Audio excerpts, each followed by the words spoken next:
الحمد لله وكفى وسلام على عباده الذين اصطفى أما بعد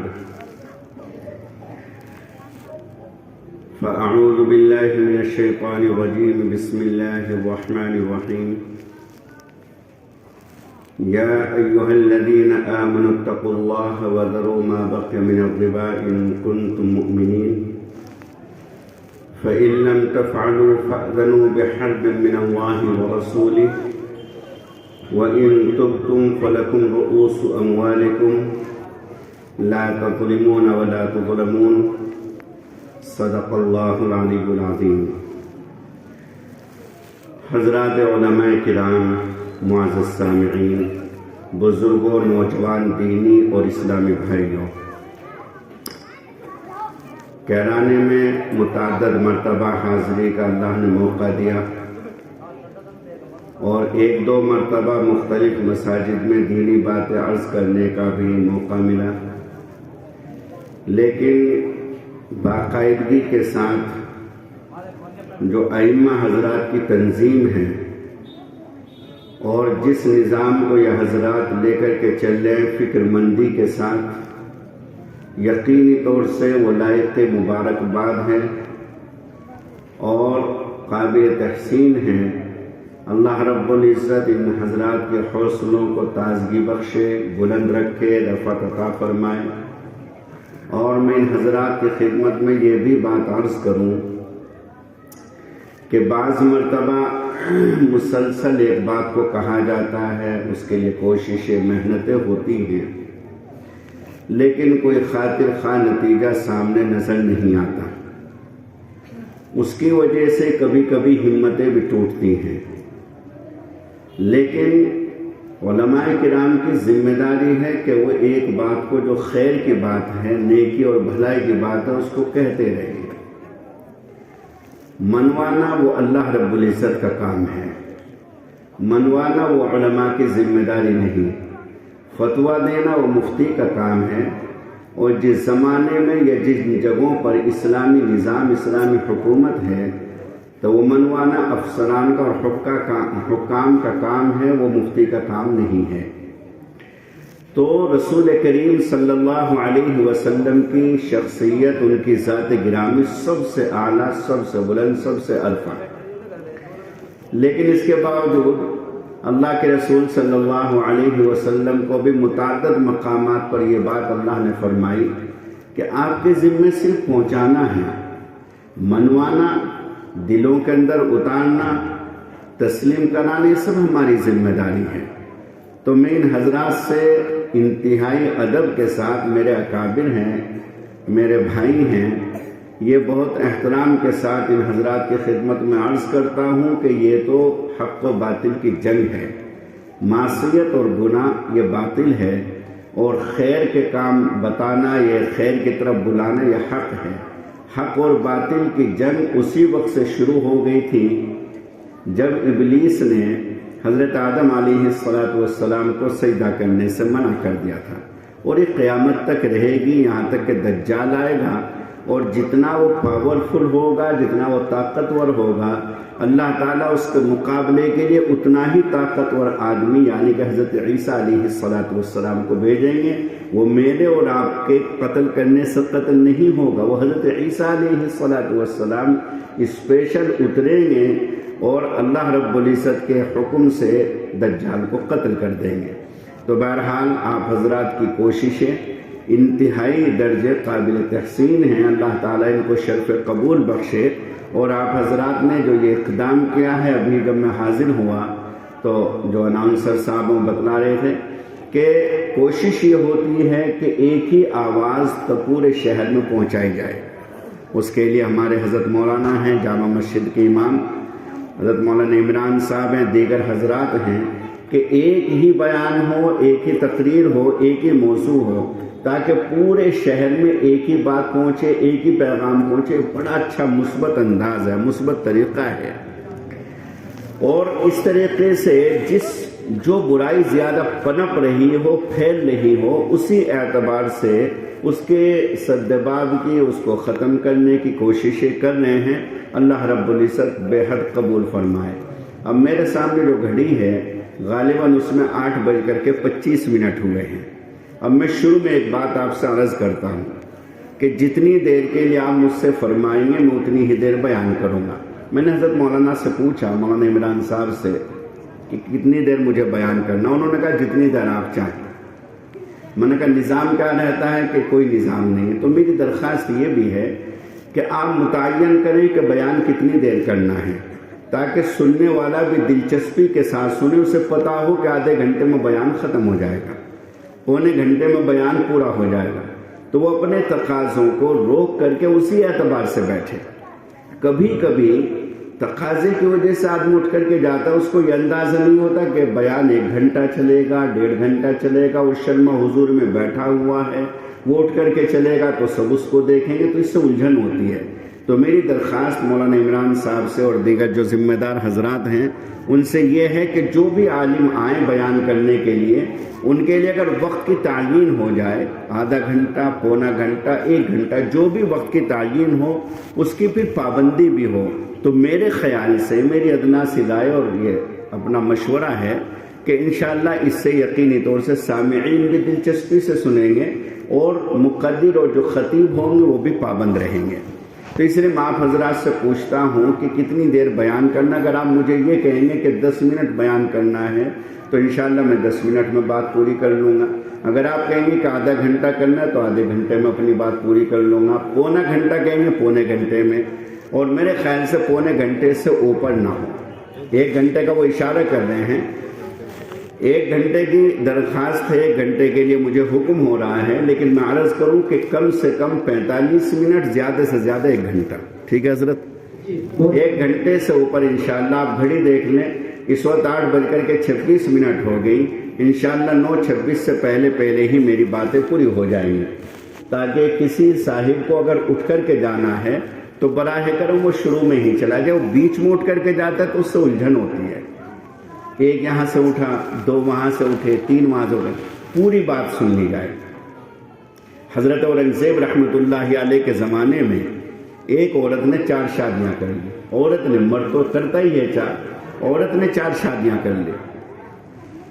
اتفاقی طور سے ہر شوہر سے اس نے طے کر لیا کہ میں 3 مہینے آپ کے پاس رہوں گی، 9 مہینے اپنے میکے میں رہوں گی، اور اپنے میکے کا پتہ بھی کسی کو نہ دیا۔ دوسرے شوہر سے بھی وعدہ کر لیا کہ میں 3 مہینے آپ کے پاس رہوں گی، 9 مہینے میں اپنے میکے میں رہوں گی، اور اتفاق کی بات یہ چاروں شوہروں کے پاس 3 مہینے وہ گزارتی تھی۔ کچھ دن تو چلا یہ قصہ، کچھ دنوں کے بعد معلوم ہو گیا، حضرت اورنگزیب رحمۃ اللہ علیہ کے دربار میں ان کی شکایت پہنچی۔ اب اس کو طلب کیا گیا۔ جس وقت وہ آ رہی تھی تو انتہائی پریشان، مصیبت میں گھری ہوئی، راستے میں ایک مدرسے کا پڑھنے والا طالب علم مل گیا۔ طالب علم بڑے ذہین ہوتے ہیں مدرسے کے، تو طالب علم ملا، پوچھا کہ کیا بات، خیریت تو ہے، بڑی پریشان نظر آ رہی ہو؟ وہ کہنے لگی کہ بس پریشانی ایسی ہے کہ اس کا کوئی حل بھی نظر نہیں آ رہا، میں نے 4 شادیاں کر لی تھی اور میں نے 3 مہینے اپنے ایک شوہر کے پاس میں گزارتی تھی، بادشاہ کو علم ہو گیا، بادشاہ نے دربار میں طلب کیا ہے۔ تو وہ طالب علم کہنے لگا کہ حل تو میں بتا دوں گا لیکن میری ایک شرط ہے۔ کیسے طلبہ تھے اس زمانے کے کہ میری ایک شرط ہے، اور شرط یہ ہے کہ میرے پاس پڑھنے کے لیے چراغ جلانے کو تیل نہیں ہے، میرے چراغ میں تیل جلانے کا 1 سال کا انتظام کر دو، اس کا حل میں بتا دوں گا۔ اس نے کہا کہ 1 سال کے بجائے میں تمہیں 2 سال کا تیل دے دوں گی، لیکن اللہ کے لیے اس مصیبت سے مجھے بچاؤ۔ وہ طالب علم کہنے لگا کہ جب بادشاہ کی خدمت میں آپ پہنچیں اور بادشاہ آپ سے پوچھے کہ تم نے 4 شادی کی، تم کہہ دینا کہ جی بادشاہ سلامت میں نے 4 شادیاں کی ہیں۔ تو وہ پوچھیں گے کہ تم نے 4 شادیاں جو کی ہیں وہ تو مرد کو اجازت ہے، اور تم عورت ہو کر کے تم نے 4 شادیاں کیسے کر لی؟ تو تم یہ کہنا کہ بادشاہ سلامت میں ایک عالم دین کا بیان سن رہی تھی، ایک مولانا بیان فرما رہے تھے، انہوں نے بیان میں یہ کہا کہ مذہب اسلام میں 4 شادیاں کرنے کی اجازت ہے، اس کے بعد مجھے تقاضا آ گیا تو میں اٹھ کر کے چلی گئی، اب مجھے یہ نہیں پتا کہ وہ عورت کے لیے کہا یا مرد کے لیے کہا۔ میں نے تو صرف اتنا سنا کہ مذہب اسلام میں 4 شادیوں کی اسلام نے اجازت دی ہے. اس کے بعد موٹ کر کے آگے مجھے نہیں اندازہ کہ وہ عورت کے لیے کہا یا مرد کے لیے کہا. تو وہی ہوا، بادشاہ نے پوچھا تم نے 4 شادیاں کی؟ کہ جی. کہ 4 شادیاں کیوں کی؟ کہ میں نے ایک عالم دین کا بیان سنا تو انہوں نے اپنے بیان میں یہ بات کہی تھی. تو حضرت اورنگزیب رحمۃ اللہ علیہ نے پورے ملک میں یہ اعلان کرا دیا کہ جس عالم دین کا بیان سنا جائے اول سے آخر تک سنا جائے، ادھورا نہ سنا جائے.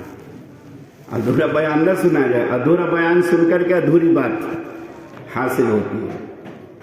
تو اس لیے میری درخواست یہ ہے آپ حضرات سے، التجا ہے، آپ کا چھوٹا بھائی اولاد جو ہمارے بزرگ ہیں ان کے اولاد ہونے کی حیثیت سے مرض کر رہا ہوں کہ پوری بات سنیں. بیچ میں اٹھ کر کے جاتے ہیں، یہ اچھا سلسلہ نہیں ہوتا. قرآن کریم کی ایک آیت میں نے آپ حضرات کے سامنے تلاوت کی.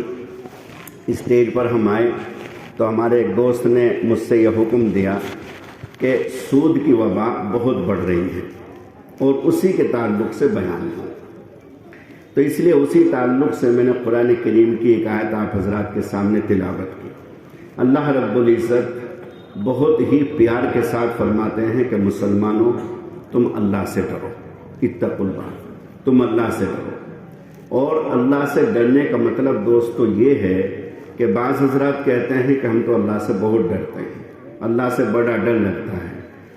اصل ڈرنا یہ ہے کہ جب اللہ رب العزت نے آپ کے جسم میں طاقت دی، قوت دی، آپ کو مکمل اختیارات دیے اور گناہ کرنے کا پورا موقع اللہ نے آپ کو بخشا، ساری چیزیں ہیں، اس کے باوجود آپ صرف اللہ کی محبت یا اللہ کے خوف کی وجہ سے اس گناہ سے رک جائیں، اس کا نام تقویٰ ہے. اللہ کے رسول صلی اللہ علیہ وسلم نے یوں فرمایا، ایسے شہادت کی انگلی کا اشارہ اپنے قلب کی جانب کیا اور یوں کہا التقویٰ ہنا، کہ تقویٰ یہاں ہوتا ہے، یعنی کہ دل میں ہوتا ہے. دل کے اندر اگر واقعی اللہ کی محبت ہے، میں آپ کو ایک واقعہ سناتا ہوں. ایک بادشاہ تھے ایران کے امیر شاہ. اتفاقی طور سے وہ اپنے فوجیوں کے ساتھ شکار کے لیے نکلے. ایک صحرا میں پہنچے، وہاں فوجیوں کے ساتھ پڑاؤ ہوا اور کچھ فوجیوں کو لے کر کے اگلے جنگل کی طرف نکل گئے شکار کرنے کو. وہاں جو فوجی کیمپ کے آس پاس تھے انہوں نے دیکھا کہ آزو بازو ایک گائے گھوم رہی ہے. انہوں نے اس کو پکڑا، ذبح کیا اور اس کو کھا لیا. شام ہوئی، ایک عورت اپنی گائے کو تلاش کرتے کرتے ان خیموں کے پاس پہنچی اور پتہ چلا کہ فوجیوں نے اس کو پکڑا، ذبح کیا اور اس کو کھا لیا. وہ بوڑھی عورت کہنے لگی کہ اللہ کے بندو، تم نے میری گائے کو ذبح کر کے تو کھا لیا، میری اتنی حیثیت نہیں ہے کہ میں کوئی اور گائے خریدوں. میرے سر پر نہ شوہر کا سایہ ہے، نہ میری اولاد ہے، نہ میرا کوئی بھائی ہے، نہ ابا ہے، میں اکیلی ہوں تنہا، کوئی ذریعہ معاش میرے پاس نہیں ہے. تو اس لیے گائے تو واپس نہیں آ سکتی، کم از کم اتنا کر لے کہ گائے کے پیسے مجھے دے دیں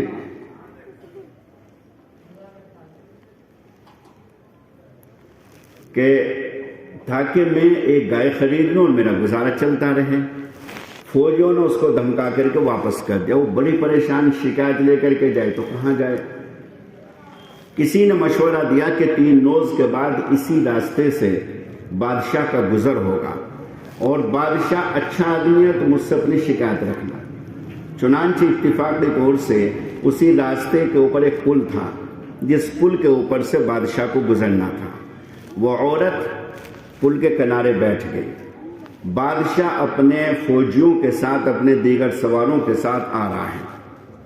جس وقت بادشاہ قریب پہنچا، وہ بوڑھی عورت اٹھی اور بادشاہ کے گھوڑے کی لگام پکڑ کر کے کہنے لگی کہ امیر شاہ، میرا اور تیرا ایک معاملہ ہے، اگر تم چاہو تو اس کو دنیا کے اسی پل پر ختم کر لو، ورنہ یاد رکھو کل قیامت کا دن ہوگا، پل صراط بچھا ہوا ہوگا.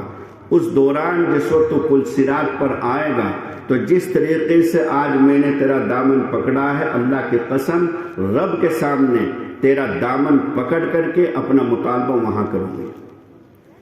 اس بوڑھی عورت نے اس انداز سے کہا کہ بادشاہ گھبرا گیا، گھوڑے سے نیچے اترا اور گھوڑے سے نیچے اتر کر کے کہنے لگا کہ اماں جو بھی معاملہ ہے آپ بیان کریں۔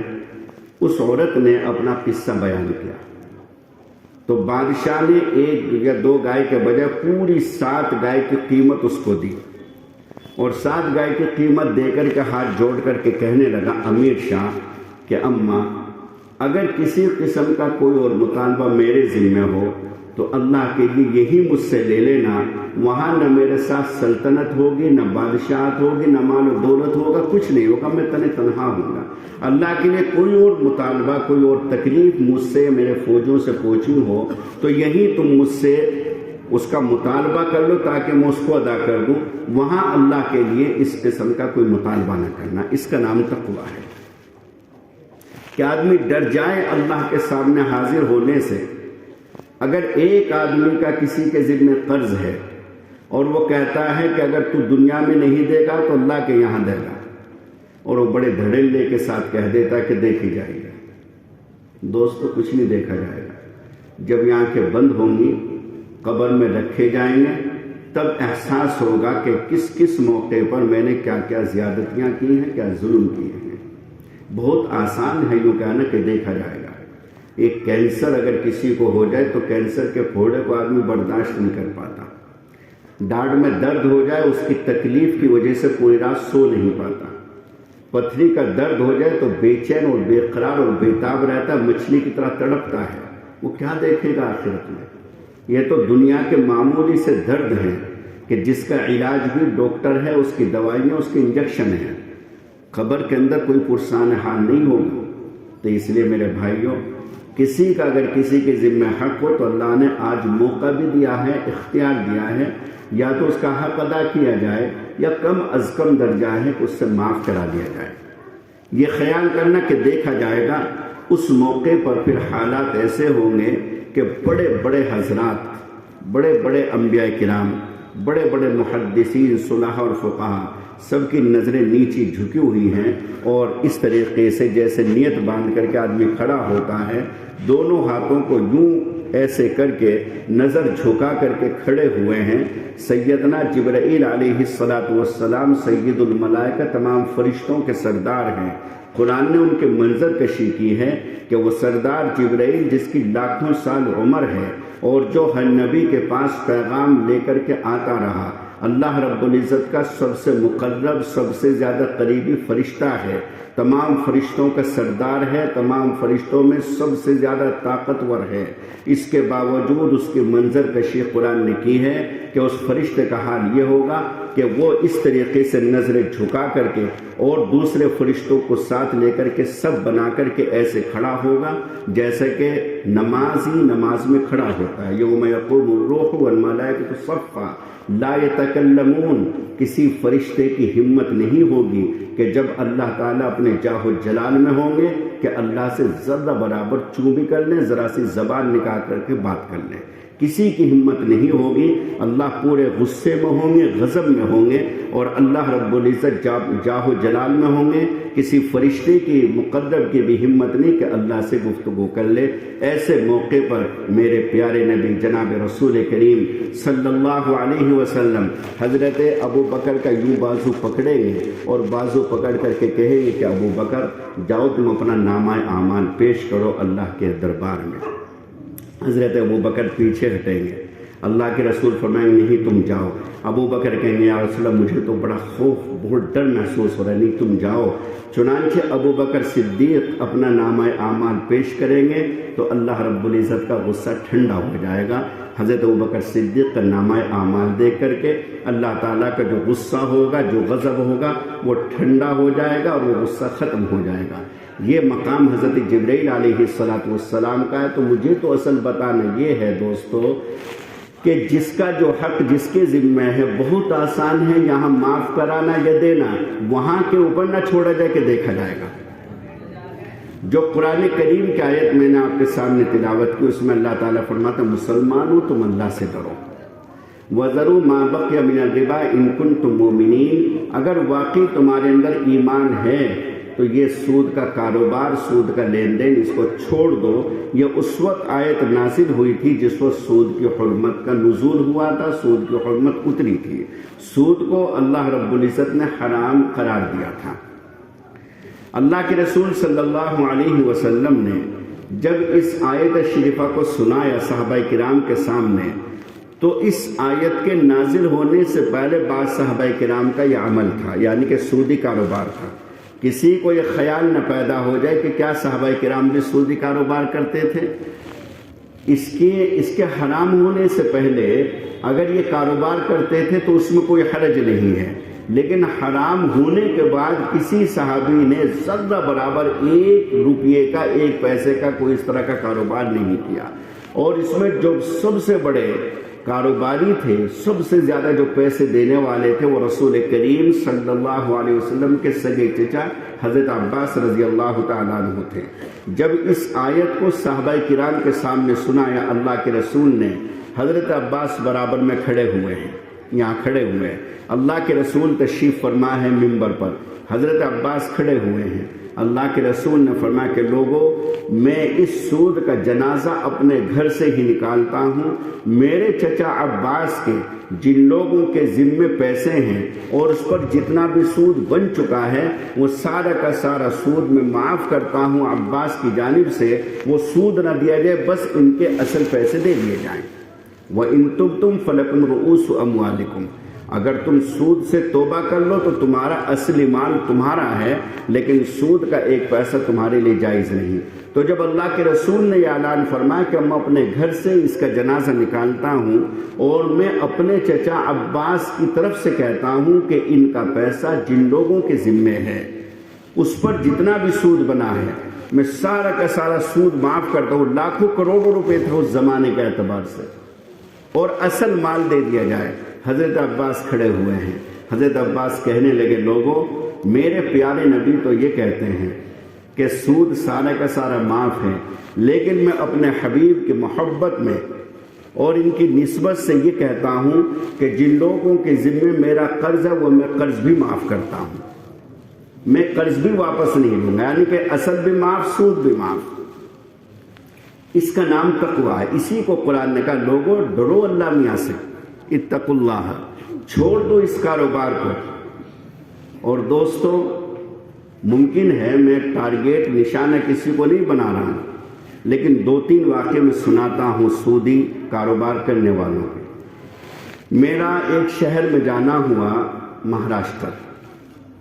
وہاں مجھے ایک صاحب نے بتایا کہ یہاں ایک ایسا شخص ہے کہ جو بہت بڑا سودی کاروبار کرتا ہے، اور انہوں نے مجھ سے پوچھا کہ تو آپ کے نزدیک وہ کتنا روزانہ سود کا پیسہ لیتا ہوگا، یعنی کہ صرف سود کی جو رقم اس کے پاس آتی ہے۔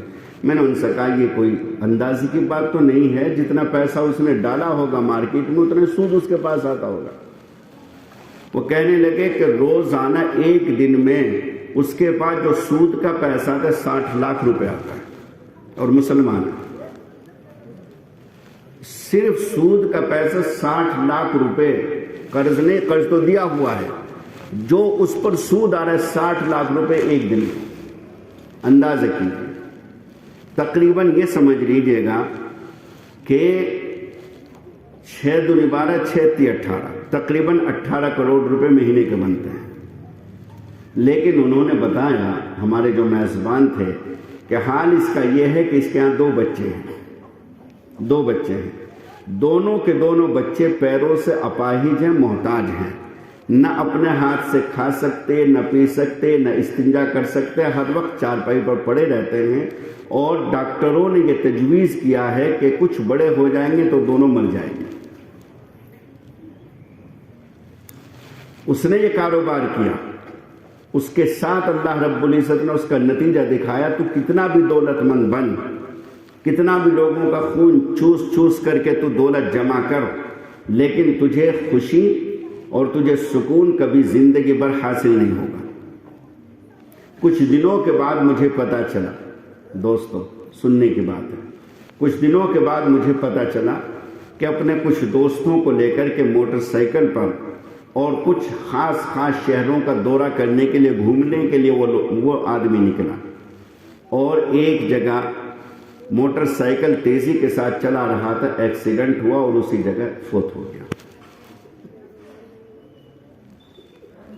یہ حادثہ نہیں ہے، یہ انتقام اللہ کی طرف سے کہ بچے اس شکل میں دیے اور اس کے ساتھ یہ معاملہ کیا۔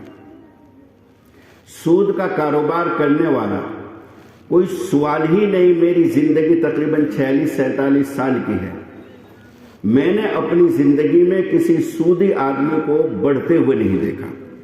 میری نظروں کے سامنے ایک ایسا شخص تھا، میں تمہیں واقعہ سناتا ہوں کہ اس سے ایک ایماندار غریب آدمی نے 200 روپے قرض لیا، اتفاقی طور سے وقت پر نہیں لوٹا پایا۔ اس سود خور نے اس غریب آدمی سے، جو کہ نیک تھا، نمازی تھا، متقی آدمی تھا، تو اس نے کہا کہ یا تو میرے پیسے لوٹا ورنہ تو اس کے اوپر سود دینا شروع کر۔ اس غریب آدمی نے کہا کہ اللہ کے بندے، میرے پاس کہاں پیسے کہ میں سود کی رقم تمہیں دوں۔ وہ ظالم کہنے لگا، چونکہ سود لینے والا اس کا دل بھی سخت ہو جاتا ہے، وہ کہنے لگا کہ اگر تو پیسے نہیں دے سکتا تو تیرا جو بیٹا ہے روزانہ میرے گھر آئے، میری بھینسوں کو اور میرے یہاں جو بیل وغیرہ ہیں ان کو روزانہ گھاس کرے، ان کو نہلائے اور صبح شام یہ کام کرے۔ جب تک تو میرے پیسے واپس نہیں کرتا، تیرا بیٹا روزانہ صبح شام آ کر کے اور میرے گھر یہ گھاس مٹھی کا کام کرے۔ 6 مہینے تک مسلسل سردی بھی آئی، گرمی بھی آئی، مسلسل 6 مہینے تک اس اللہ کے نیک بندے سے اس ظالم نے یہ کام کیا۔ حالات بدلتے ہیں دوستو، کچھ وقت گزرا، اسی مزدور باپ کو جس کو سود کے طریقے سے 6-7 مہینے تک رکھا اپنے پاس، کچھ دن گزرائے کو اسی کا ایک بیٹا عالم بنا اور ایک بڑے مدرسے کا ذمہ دار بنا۔ اتفاقی طور سے اس کی بیوی کا فون آیا اس عالم دین کے پاس، اور اس نے کہا کہ فلاں کی بیوی آئی ہوئی ہے گھر پر اور کہہ رہی ہے کہ گھر میں کھانے کے بھی لالے پڑے ہوئے ہیں، صبح کچھ نہیں پکا، کھانے کے لیے کچھ بھی نہیں ہے، اللہ کے لیے مجھے 2000 روپے بطور قرض دے دیں۔ اس عالم دین کو وہ منظر پورا یاد آیا اپنے باپ کا کہ اللہ تیری شان کیا ہے کہ جس کے باپ کو مزدور بنا کر کے رکھا تھا اس شخص نے، آج آپ نے اسی کی عزت کو اس کی چوکھٹ پر جھکنے کے لیے بھیج دیا۔ اسی کے چوکھٹ پر گیا وہ، اس کی عزت یعنی کہ اس کے لڑکے کی بیوی اسی کے لڑکے کے دروازے پر بھیک مانگنے کے لیے گئی۔ اندازہ کیجیے، وہ غریب آدمی مزدور وہ کرتا رہا، وہ جاتا رہا 6 مہینے تک، اور اس نے سود وہ نہیں دے سکتا تھا غریب آدمی، لیکن محنت کی، مشقت کی اور اس کے گھر کی بگاڑ کی، مزدوری کی۔ اللہ نے پاسا پلٹا، ورقہ بدلا، اور ورقہ ایسا بدلا کہ اسی کے بیٹے کے دروازے پر اسی کے بیٹے کی بہو کو، بیوی کو اللہ نے بھکارن بنا کر کے بھیج دیا۔ تو اس شخص نے، اس عالم دین نے اپنی بیوی سے کہا کہ اس کو 2000 روپے دے دو اور یہ کہہ دو کہ یہ قرض نہیں ہے، تمہاری ایسے ہی مدد ہے یا ہدیہ ہے۔ اور اللہ کے سامنے سجدہ تشکر کہ اللہ آپ کی شان بھی کیسی عجیب ہے کہ آپ نے چند سال گزرے کہ اللہ آپ نے کس طریقے سے انتقام لیا۔ دوستو، میں نے اپنی زندگی میں یہ منظر خوب دیکھے ہیں کہ جو لوگ سودی کاروبار کرتے ہیں، ایک نسل تو گزر سکتی ہے، تیسری نسل ضرور بھی ضرور برباد ہوگی۔ بلکہ میں نے تو اب تک یہ دیکھا کہ وہ جو سودی کاروبار کرتا تھا اس کی جو نیچے کی نسل یعنی کہ اس کی جو اولاد ہے وہی تباہی اور بربادی شروع کر دیتی ہے۔ اور میں نے ان لوگوں کو بھی دیکھا کہ جن لوگوں نے نیکی اختیار کی، بھلے ہی وہ کتنے تنگ دست تھے، پریشان تھے، غریب تھے، لیکن اللہ رب العزت ان کی برکت سے ان کی برکت سے ان کی اولاد کو یا ان کی اولاد کی اولاد کو ضرور مالدار بناتے ہیں، بلکہ اگلی نسل میں یہ مالداری کا سلسلہ شروع ہو جاتا ہے۔ میں نام کسی کا نہیں لوں گا چونکہ یہ ریکارڈ بھی ہو رہا ہے، لیکن میں نے ایسے 2 گھرانے اپنے گاؤں میں دیکھے ہیں، دونوں گھرانے میں نے اپنے گاؤں میں دیکھے ہیں۔ ایک یہ گھرانہ ہے کہ جس کے باپ نے حلال کا دامن نہیں چھوڑا، کیسے بھی حالات آئے، کیسی بھی تنگ دستی کا شکار ہوئے، کیسی بھی غربت میں زندگی گزاری، لیکن اس کی اولاد کو آج اللہ نے عزتوں سے بخشا۔ اور اس آدمی کو بھی میں نے دیکھا کہ جو انتہائی خبیث اور کمینے پن کے ساتھ رہتا تھا اور اس کی اولاد برباد ہونا شروع ہو گئی۔ تو بظاہر دوستو پیسہ بہت آتا ہے سود میں، لیکن حقیقی بات یہ ہے کہ اللہ رب العزت نے جس چیز کو حرام قرار دے دیا اس کا نقصان تمہاری سمجھ میں آئے یا نہ آئے، یہ سوچ کر کے کہ میرے رب کا حکم ہے بندے کو چھوڑ دینا چاہیے۔ حضرت حبیب عجمی رحمۃ اللہ علیہ بہت بڑے اللہ والے تھے اور حضرت حسن بصری علیہ الرحمہ کے مرید تھے۔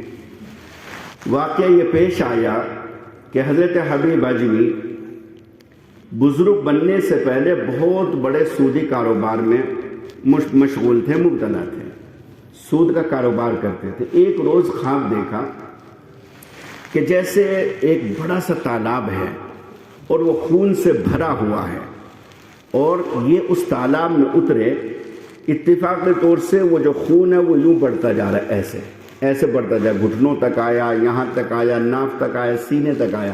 جب یہاں تک آیا اور یہ ڈوبنے کے قریب ہوئے تو اچانک یہ خوف زدہ ہو کر ڈر کر کے ان کی آنکھ کھل گئی۔ آنکھ کھلی تو پسینے میں شراب اور پریشان۔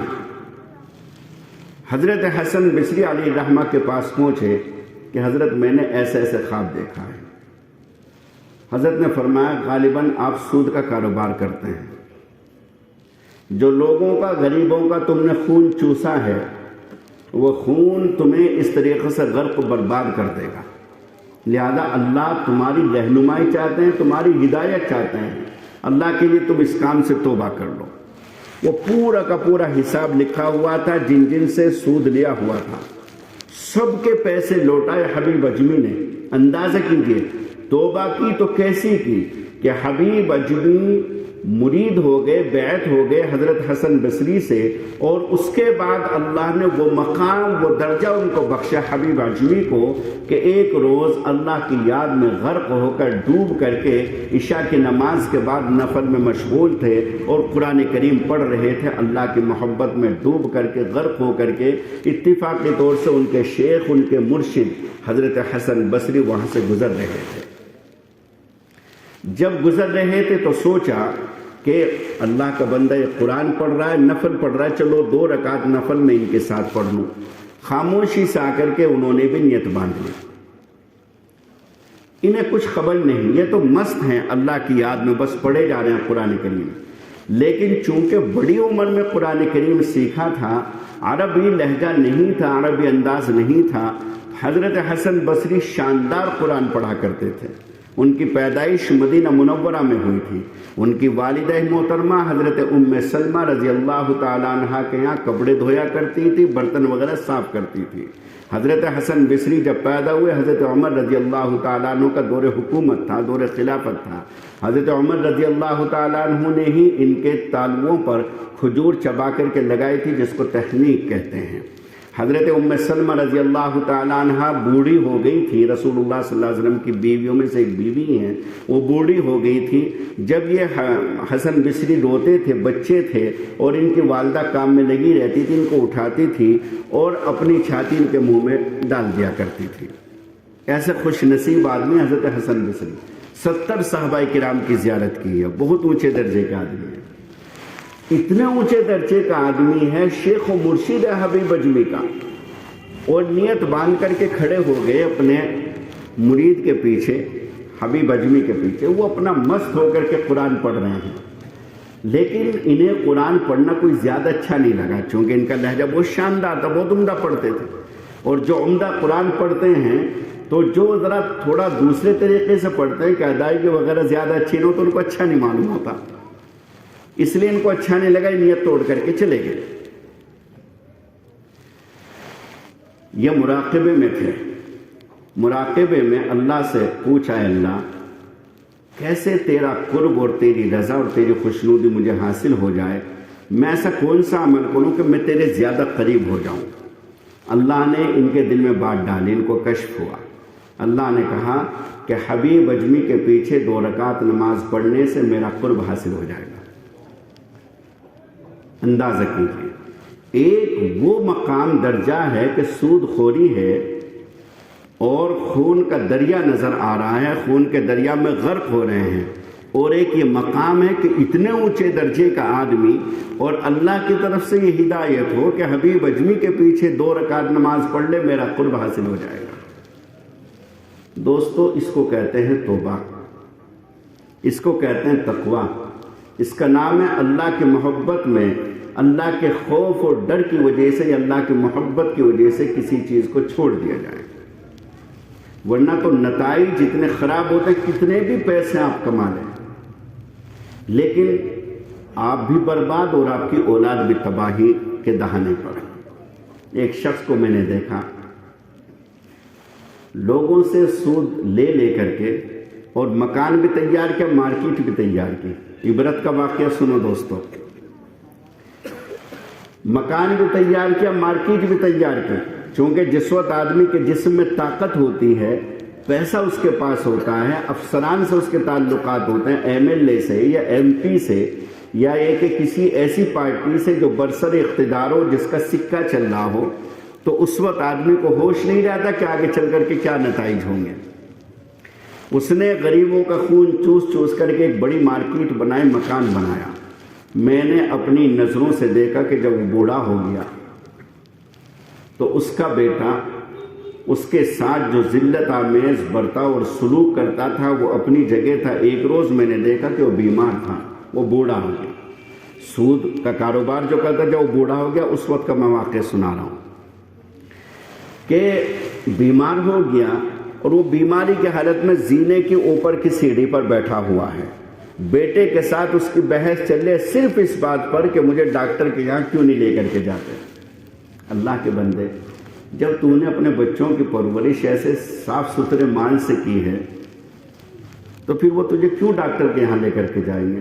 کیوں انہیں درد ہوگا تیرے درد کا، کیوں انہیں احساس ہوگا تیری بیماری کا، کیوں وہ تڑپیں گے تیرے لیے؟ ایسے بھی تو دل ہیں کہ اگر ابا کھانس پڑے تو ان کی آنکھیں کھل جاتی ہیں، اور ابا کو اگر بخار ہو جائے تو اس صورت میں ان کی نیند اڑ جاتی ہے. جب تک کہ ابا کو سکون نہ ملے تو بیٹے کو سکون نہیں ملتا. ایسی بھی تو اولاد ہے. اور ایسی بھی اولاد ہے کہ جس وقت اس نے کہا کہ مجھے ڈاکٹر کے یہاں کیوں نہیں لے کر کے جاتے، بحث بڑی تو زوردار ایسے ٹھوکر ماری، باپ کو بیٹے نے ٹھوکر ماری اور وہ لڑکتے ہوئے زینے سے نیچے آ کر کے گرا. اور اس کے بعد دوستو، اس سے آگے کا بتاؤں میں آپ کو، غلطی اس بیٹے کے نہیں ہے، غلطی اس باپ کی ہے کہ جس نے لوگوں کا خون چوس چوس کر کے غلط دولت جمع کر کے اپنے اس بیٹے کی پرورش کی. جب اس سے زیادہ وہ بیمار ہوا تو اس کی ایک دکان تھی، اس دکان میں اس کا بستر کر دیا جاتا تھا. نہ وہاں بیت الخلا کا انتظام تھا، نہ پیشاب وغیرہ کا کوئی انتظام نہیں تھا، نہ اس کے پاس کوئی سوتا تھا. ایک روز وہ کہنے لگا بوڑھا اپنے جوان بیٹے سے کہ میں یہاں اکیلا رہتا ہوں، مجھے پیشاب کی ضرورت پیش آتی ہے، بڑی تکلیف ہوتی ہے، میں بھی تیرے ساتھ ہی سوؤں گا. وہ شٹر سے باہر نکلنا چاہتا تھا، یہ اندر شٹر کے اندر اس کو دھکیل رہا تھا بیٹا. وہ بار بار باہر نکلنے کی کوشش کر رہا ہے، یہ اندر. اب جب وہ بار بار اس نے باہر نکلنے کی کوشش کی تو اس ظالم نے کیا کیا کہ باپ کی گردن شٹر کے نیچے آ گئی، تو اس نے اس طریقے سے پیر رکھا شٹر کے اوپر اور شٹر کو اس وقت تک دبائے رکھا جب تک کہ اس کی جان نہ نکل گئی. جب تک اس کی جان نہیں نکلی وہ تڑپا رہی، اور جب تک اس کا جسم ٹھنڈا نہیں ہوا تب تک اس شٹر کو دبائے رکھا.